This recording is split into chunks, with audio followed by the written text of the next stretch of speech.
Salut tout le monde, voici le beau vidéo sur la méthode Cactus. Je suis assez gentil, j'ai préparé cette vidéo-là juste pour vous autres. Je vais quand même l'afficher sur YouTube, ça fait que tout le monde aura accès si jamais ils veulent entendre ma belle voix sensuelle. Mais sinon, ils auront juste besoin d'aller voir d'autres choses sur YouTube. Mais au moins vous autres, vous l'aurez vu. J'ai choisi un problème de maths 10. Puis là, je le sais, tout le monde serait capable de le faire. C'est pas vraiment un problème qui est compliqué. Mais bon, je vais être gentil, je vais le faire pour vous autres. Je suis un gars de même. Moi, serviable au bout. Okay, tu me demandes d'attacher tes lacets, là, puis des bonnes chances, je vais dire oui. Un exemple de même. Là. Bon, ça fait que je vais lire le problème, puis après ça, on va essayer de suivre la méthode Cactus que j'ai écrit juste en haut pour aller voir comment je pourrais faire pour faire le problème. Bon, on lit ça vite. Jean-Pierre doit se rendre à un mariage pour 4 heures. La route qui prend habituellement une longueur de 160 km. Ça fait qu'il y a une belle petite... beau petit voyage à prendre. À cause des travaux de construction sur la route, Jean-Pierre doit passer par une route différente qui est 50 km plus longue. Fait que là, ça devrait y prendre plus de temps.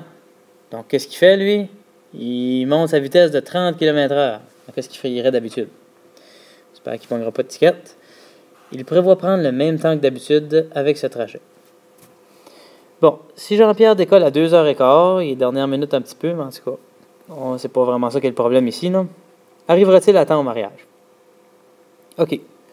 Fait que première chose, le C de Cactus cerne le problème.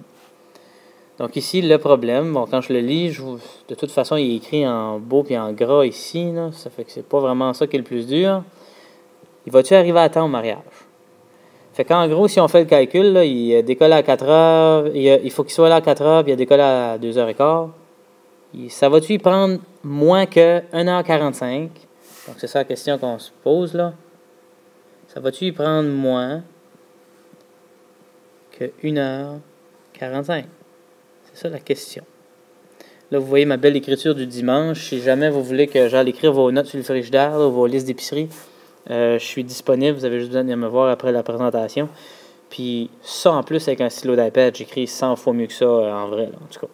Juste un petit à côté, là. Je charge pas cher. Bon, donc on vient de trouver le problème. Là, on est rendu à la partie que j'aime appeler ACT de Cactus, qui est le ACT, où on va aller chercher c'est quoi les solutions que... Ça fait que ACT, hein, il faut agir. On va aller chercher c'est quoi les solutions que je pourrais aller chercher pour le faire. C'est quoi les conséquences de chacune de ces solutions-là ou de ces essais-là.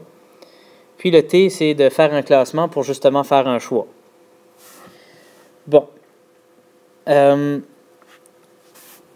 des méthodes qu'on pourrait faire, ça serait essai-erreur. Fait que ça serait dans une des solutions possibles, là, faire essai-erreur, essayer plein de choses. Le petit problème avec ça, c'est que la conséquence, c'est que ça pourrait être long. Okay? Des vitesses, le temps, ça pourrait être 1h44, c'est quoi les vitesses, donc ça pourrait prendre vraiment longtemps. Fait que dans mon classement, je pense que je le mettrais peut-être en bas de ma liste.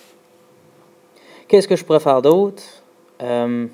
Je pourrais l'essayer en vrai. Hein. On va prendre une petite drive, là, on va se promener, puis on va voir combien de temps que ça prend. Mais premièrement, les élèves de 10e année n'ont probablement pas d'automobile.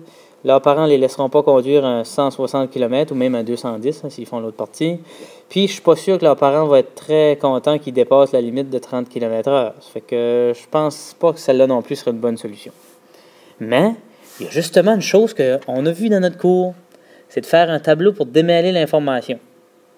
C'est pas le fun, ça? Je pense que c'est celle-là que je vais prendre. Ici, je sais que c'était peut-être un petit peu facile à faire. Là. Les élèves ont pas mal juste vu une méthode, mais en tout cas, c'est pas grave. Ça fait qu'on sert d'un tableau pour démêler l'information. J'ai déjà tout fait ça pour vous autres, ma gang de chanceux. Donc, si on vient à la prochaine page ici,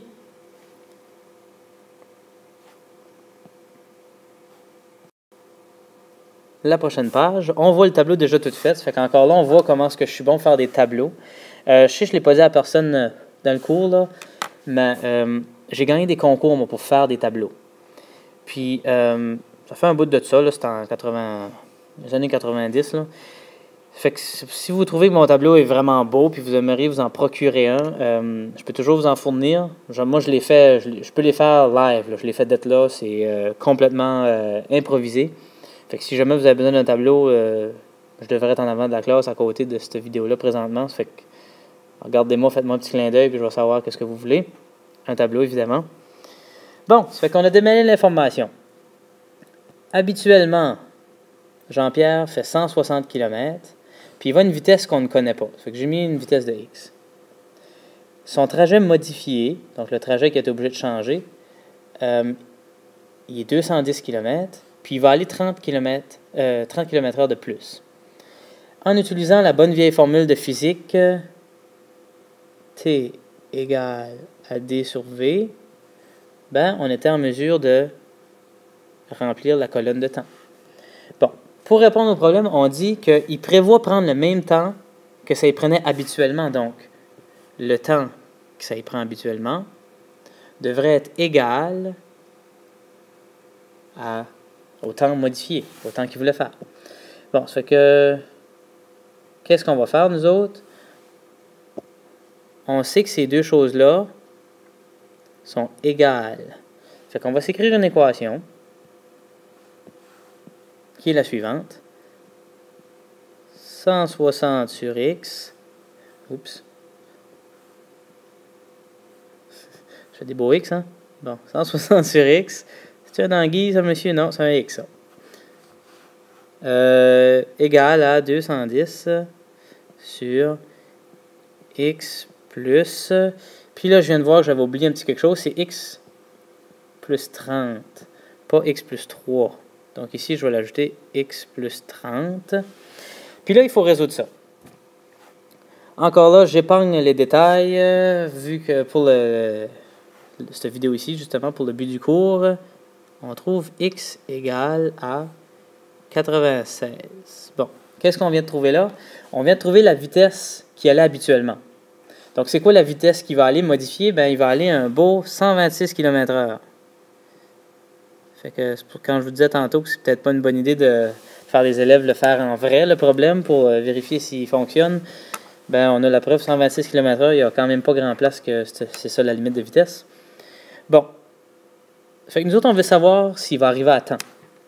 Donc, qu'est-ce qu'on va faire? On va aller dans la colonne temps, cette colonne ici. Puis, on va aller calculer, maintenant que je connais x, combien de temps que ça va lui prendre. Bon, là, qu'est-ce qu'on avait? On avait, il y a 210 km à faire Saint-Lebow 2, toi. Tu vois ça? Ça ressemble à une hirondelle dans un champ. 210 sur x plus 30.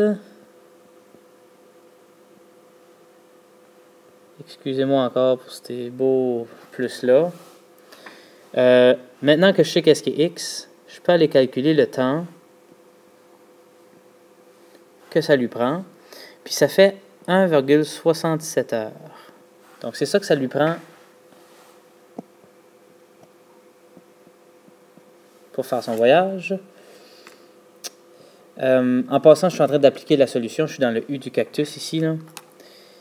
Si vous mettez ça en minutes, encore là, je vous épargne les détails. Ça fait 1 heure et 40 minutes. Donc, est-ce qu'il va arriver à temps? Ben, 4 heures. C'était l'heure qu'on voulait qu'il arrive. Est-ce qu'il va arriver à 4 heures? Bon. Il a décollé à 2h15. Ça lui a pris 1h40. Est-ce qu'il va arriver à temps? Et sauvé par la cloche d'église, il va arriver à 3h55. Donc, oui, il sera à temps, selon mon calcul. Fait qu'on va aller au dernier, le S de cactus. La solution trouvée, est-ce qu'elle a fonctionné? Ben, le choix que j'ai fait, donc le choix de la méthode, qui était de faire un tableau, puis de suivre ça avec un calcul, a fonctionné. Ça fait que oui, j'ai pas besoin d'aller ailleurs. Je viens de trouver la bonne réponse. Donc, merci pour de m'avoir écouté. Mais en tout cas, j'ai aucune idée. Là. Je suis en train de faire la vidéo. Peut-être qu'il n'y a personne qui m'a écouté pendant la vidéo. Mais je me dis que vous avez probablement écouté parce que je suis debout à côté du vidéo puis je vous regarde avec des gros yeux présentement. Ça fait que merci de m'avoir écouté. Puis, à la prochaine, je vous passe à mes collègues, moi-même et Pierre-Alexandre, qui vont vous adresser la parole pour terminer la présentation. Bye bye!